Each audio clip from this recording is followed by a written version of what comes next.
طلب کنید و به شما داده می شود. بجویید و پیدا می کنید. در را بکوبید و آن بر رویتان گشاده می شود. چون هر کی طلب می کند به دست می آورد، هر کی می جوید پیدا می کند و هر کس که در را می کوبد آن بر رویش گشاده می شود.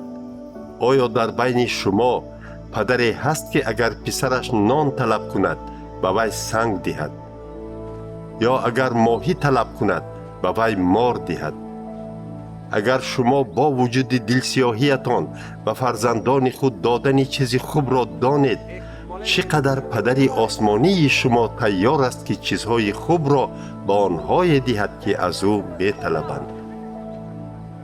هر رفتاری را که از دیگران نسبت خود دیدن خواهید، همان طور اول خودی شما نسبت دیگران رفتار کنید.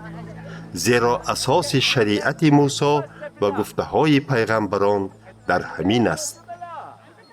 از دروازه تنگ درآیید، چون که دروازه وسیع و راه آسان گذر شما را به هلاکت می آورد و کسانی که از آن می گذرند بسیار هستند.